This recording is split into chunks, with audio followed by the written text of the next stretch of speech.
అస్సలాము అలైకుం రహ్మతుల్లాహి వబరకాతుహు. అల్లాహ్ యొక్క శాంతి, కరుణ మరియు ఆశీర్వాదాలు మనందరిపై వర్షించుగాక. నేను మీ సిస్టర్ జరీన్. అల్హమ్దులిల్లా, ఇస్లాం మూలస్తంభాలలో మొదటిది విశ్వాసము, రెండవది నమాజ్, మూడవది ఉపవాసము, నాలుగవది జకాత్, ఐదవది హజ్ అని తెలుసుకున్నాము. అయితే ఈరోజు టాపిక్ ఏంటి అంటే ఫోర్త్ టాపిక్ జకాత్, విధిధానము. అసలు జకాత్ అంటే ఏంటి? అల్లాహ్ సుబ్హానహు వ తఆలా దీన్ని ఎవరిపైన విధిగా ఇచ్చారు? జకాత్ను ఇవ్వడం వలన మనకు కలిగే ప్రయోజనాలు ఏంటి? జకాత్కి ఇస్లాంలో ఎంత ఇంపార్టెన్స్ ఉంది అన్నది ఈరోజు నేర్చుకుందాం. జకాత్ అనేది ఇస్లాంలో ఒక ముఖ్యమైన మూలస్తంభాల్లో ఒకటి. అల్హమ్దులిల్లా, ఖురానే మజీద్లో అల్లాహ్ సుబ్హానహు వ తఆలా ఎక్కడెక్కడైతే నమాజ్ గురించి నమాజ్ను ఆచరించండి అని తెలియచేశారో అక్కడ జకాత్ గురించి కూడా వివరించడం జరిగింది. నమాజ్ను స్థాపించండి, జకాత్ను చెల్లించండి. సూరా బకరా వర్స్ నంబర్ 43. ప్రవక్త, నీవు వారి సంపద నుండి సదకా తీసుకుని వారిని పరిశుద్ధపరచు. సూరా తౌబా వర్స్ నంబర్ 103. అసలు జకాత్ అంటే ఏంటి అంటే వృద్ధి చెందడం, అంటే ఇంకా పెరగడం, పరిశుద్ధం అవ్వడం, అంటే అందులో ప్యూరిటీ రావడం. జకాత్ వలన ఏం జరుగుతుంది అంటే మనం ఏదైతే సంపాదిస్తామో అది ప్యూర్ అవుతుంది అనమాట, అది పరిశుద్ధపరచబడుతుంది. జకాత్ ఇస్తే అల్హమ్దులిల్లా పుణ్యం కూడా మనకి లభిస్తుంది. అందుకే దీన్ని జకాత్ అంటారు. పుణ్యము కలుగుతుంది, మనం సంపాదించిన సంపద, ఆస్తులు అవన్నీ పరిశుద్ధపరచబడతాయి. అల్లాహ్ మార్గంలో విధిగా చేసే దానాన్నే జకాత్ అంటారు. అల్లాహ్ సుబ్హానహు వ తఆలా ఖురానే మజీద్లో జకాత్ గురించి ఎన్నిసార్లు చెప్పారు అంటే 82 సార్లు, దగ్గర 82 సార్ల వరకు జకాత్ చెల్లించండి అని అల్లాహ్ సుబ్హానహు వ తఆలా గట్టిగా తాకీదు చేశారనమాట. అంటే ఎంత ఇంపార్టెన్స్ ఉంది జకాత్ కి ఇస్లాంలో అన్నది మనం అర్థం చేసుకోవచ్చు. ఎవరైతే జకాత్ చెల్లిస్తారో వారిని నిజమైన విశ్వాసులు అని ఖురాన్ ద్వారా మనకి అర్థమవుతుంది. అల్లాహ్ సుబ్హానహు వ తఆలా మనకు ఏ ధనం పైన అయితే అధికారం ఇచ్చాడో అదే ధనాన్ని అల్లాహ్ మార్గంలో ఖర్చు పెట్టండి అని ఈ ప్రపంచంలో మనిషికి సంపాదన ఏ విధంగా సంపాదించాలి అన్నది చెప్పారు, దాన్ని ఏ విధంగా ఖర్చు పెట్టాలి అన్నది కూడా తెలియచేశారు. కాబట్టి సంపాదన అల్లాహ్ ఎలా సంపాదించమని ఆజ్ఞ ఇచ్చారో ఆ విధంగా సంపాదిస్తూ ఏ విషయాలకై ఖర్చు చేయాలి అన్నది కూడా తెలుసుకొని ఖర్చు చేయాలి. అయితే ఇప్పుడు జకాత్ ఎవరు ఇవ్వాలి? మనం అల్హమ్దులిల్లా ఇస్లాంలో ఉన్న విధుల గురించి తెలుసుకున్నాం కదా. విశ్వాసం ఉండాలి, ఇది మనసుకు సంబంధించిన ఆరాధన. నమాజ్ చేయాలి, ఇది శారీరకంగా మనం చేసే ఆరాధన, అంతే కదా. నమాజ్ మనం ఫిజికల్లీ కూడా ఇన్వాల్వ్ అయ్యి చేస్తాము, మనసును కూడా లగ్నం చేసి. అయితే జకాత్ ఏంటి అంటే దీనిని మాలీ ఇబాదత్ అంటారు. అంటే మన ఆరాధన మనం సంపాదించిన డబ్బు ద్వారా చేస్తున్నాము. అయితే జకాత్ గురించి మరిన్ని డీటెయిల్స్ ఇన్షాల్లా ఇప్పుడు చూద్దాం. ఇప్పుడు జకాత్ అంటే ఏంటండి అంటే ఎవరైతే ఒక సంవత్సరం అంతా కొంత అమౌంట్ ఆఫ్ మనీని సేవింగ్గా ఉంచారో, సేవ్ అయిన మనీ ఉందో దానిపైన 2.5% ఎంతైతే అమౌంట్ వస్తుందో అంత అమౌంట్ మనం జకాత్గా పేదవారికి చెల్లిస్తాము. ఇప్పుడు జకాత్ ఇస్తున్నాం కదండి మేము, ఇందులో పేదవాళ్ళకి ప్రాఫిట్ అవుతుంది.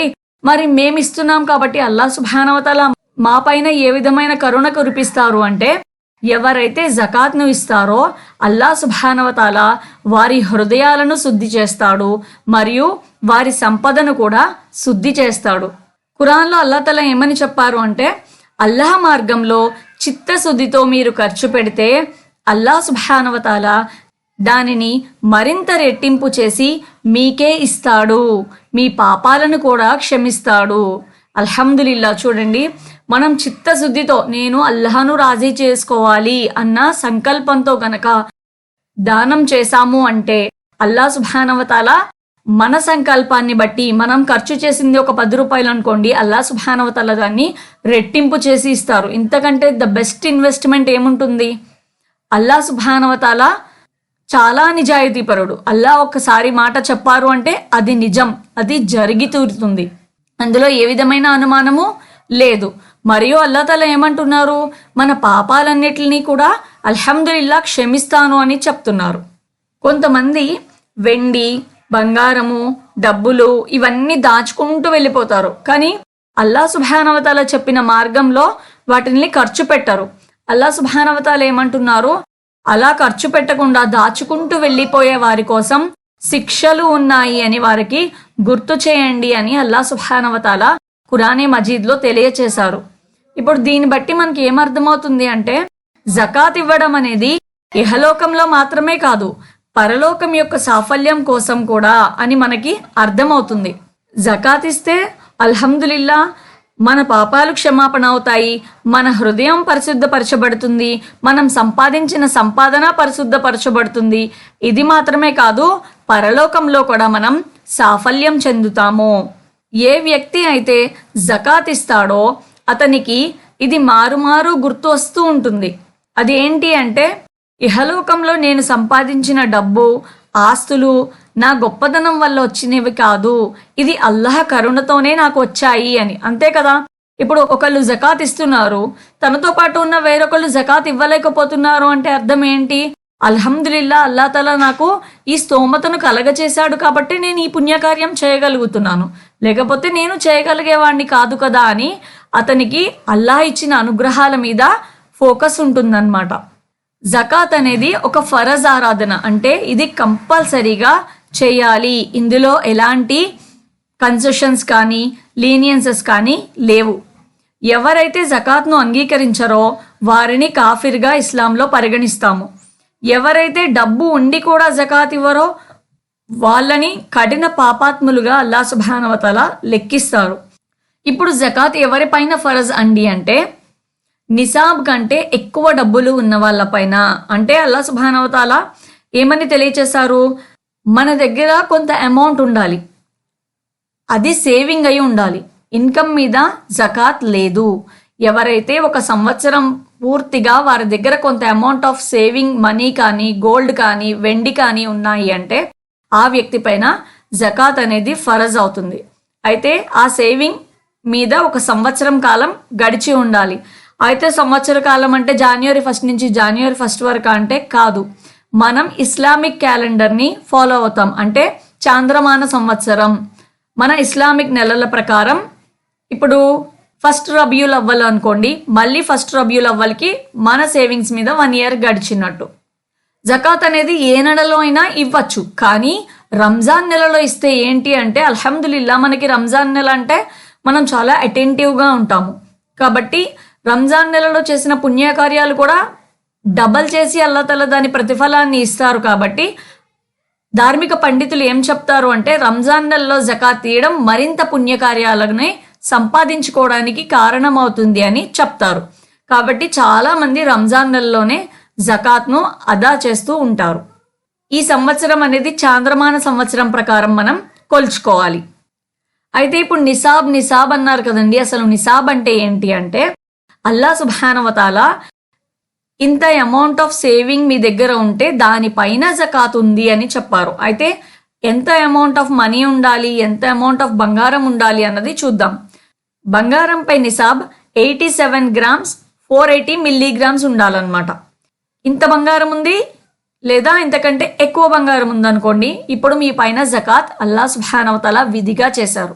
ఆహా లేదండి నాకు దగ్గర ఇంత బంగారం లేదు అంటే, వెండి, ఒకవేళ వెండి 612 గ్రాములు మరియు 360 మిల్లీగ్రాములు ఉందనుకోండి, లేదా అంతకంటే ఎక్కువ ఉందనుకోండి, ఒక సంవత్సరం నుంచి మీ దగ్గర దాచిపెట్టి దానిపైన కూడా మీరు జకాత్ చెల్లించాల్సి ఉంటుంది. అంటే మీరు జకాత్ ఇవ్వడానికి అర్హులు. లేదండి మా దగ్గర బంగారం లేదు వెండి లేదు అంటే క్యాష్, ఒక సంవత్సరం నుండి మీ దగ్గర క్యాష్ పెట్టి ఉంది, సేవింగ్స్లో ఉంది మీ దగ్గర, అది బ్యాంక్లో సేవ్ చేసి ఉండనివ్వండి, ఇంట్లో సేవ్ చేసి ఉండనివ్వండి, అది మీదే అన్న విషయం మీకు తెలుసు. అప్పుడు ఆ డబ్బు పైన, ఆ డబ్బు ఇప్పుడు ఎంత ఉండాలి అంటే, మనకి బంగారం నిసాబ్ తెలిసింది, వెండి నిసాబ్ తెలిసింది. అయితే ఏదో ఒక నిసాబ్ని తీసుకోవాలి. తీసుకుని మార్కెట్లో ఆ రోజు దానికి కాస్ట్ ఎంత ఉంది అన్నది చూసుకుంటే ఒక 2 లక్షలు, 1,70,000 అలా ఏదో ఒక మార్కెట్ రేట్ని బట్టి వస్తుంది కదా. ఆ అమౌంట్ కంటే మీ దగ్గర క్యాష్ ఎక్కువ ఉంది లేదా అంత అమౌంట్ ఆఫ్ క్యాష్ మీ దగ్గర ఉంది అంటే మీరు జకాత్ చెల్లించాల్సి ఉంటుంది. అంటే మీరు జకాత్ చెల్లించడానికి అర్హులయ్యారు. అల్లా సుబ్హానహు వ తఆలా మీ పైన జకాత్ను విధిగా ఇచ్చారు అని అర్థం. అయితే ఎంత చెల్లించాలండి? మా దగ్గర ఇప్పుడు జకాత్ ఇవ్వాలి, మేము మా పైన అల్లాహ్ విధిగా ఇచ్చారు అని మాకు తెలిసింది. అయితే ఎంత చెల్లించాలి అంటే, మీ దగ్గర ఇప్పుడు ఎగ్జాంపుల్కి 1,00,000 రూపీస్ ఉన్నాయనుకోండి. మార్కెట్ రేట్ ప్రకారం ఒక 87 గ్రాముల బంగారం అంటే 1,00,000 అనుకోండి. అయితే ఇప్పుడు మీ దగ్గర 1,00,000 రూపీస్ ఉన్నాయి. దానికి మనం 1,00,000 రూపీస్ నా దగ్గర ఉన్నాయి కాబట్టి నేను ఎంత దానం చేయాలి అంటే, 1,00,000 రూపాయలకి 2,500 రూపాయలు దానం చేయాలి. అంటే 2.5% మనం జకాత్ను విధిగా తీయాలి. తీసి ఎవరైతే జకాత్ తీసుకోవడానికి అర్హులు ఉన్నారో వారికే ఇవ్వాలి. నాకు నా భార్య అంటే చాలా ఇష్టం అండి, నేను నా భార్యకి ఇచ్చేస్తాను, నా తల్లిదండ్రులు అంటే చాలా గౌరవం, నా తల్లిదండ్రులకి ఇస్తాను అని అనకూడదు. జకాత్లో కూడా కొన్ని రూల్స్ అండ్ రెగ్యులేషన్స్ ఉన్నాయన్నమాట. తీసుకోవడానికి అర్హులైన వారు ఎవరు, ఎవరు తీసుకోకూడదు, ఎవరు ఇవ్వాలి, ఎవరు ఇవ్వడానికి అర్హులు గారు, ఇవన్నీ కూడా మసాయిల్ ఉన్నాయి. వాటి ప్రకారం తెలుసుకొని జకాత్ను చెల్లించడం ప్రతి సాహిబే నిసాబ్ అంటే ఎవరైతే నిసాబ్కి రీచ్ అయ్యారో వారిపైన ఫరజ్గా ఇవ్వబడింది. జకాత్ను తప్పనిసరిగా ఎవరికి ఇవ్వాలంటే నిరుపేదలకి, అనాథలకు, వితాంతువులకి, బాటసారులకు, అల్లాహ్ మార్గంలో కృషి చేస్తున్న వాళ్ళకి, అలాంటి వారికి జకాత్ను ఇవ్వచ్చు. కనీసం 7.5 తులాల బంగారం లేదా దాని విలువకు సమానమైన డబ్బు మన దగ్గర 1 సంవత్సరం పాటుగా మనం కలిగి ఉన్నాము అంటే దానిపైన 2.5% ఆఫ్ మనీని తీసి మనం పేదవారి పైన, ఎవరైతే జకాత్ తీసుకోవడానికి అర్హులో వారిపైన ఖర్చు చేయడం తప్పనిసరి.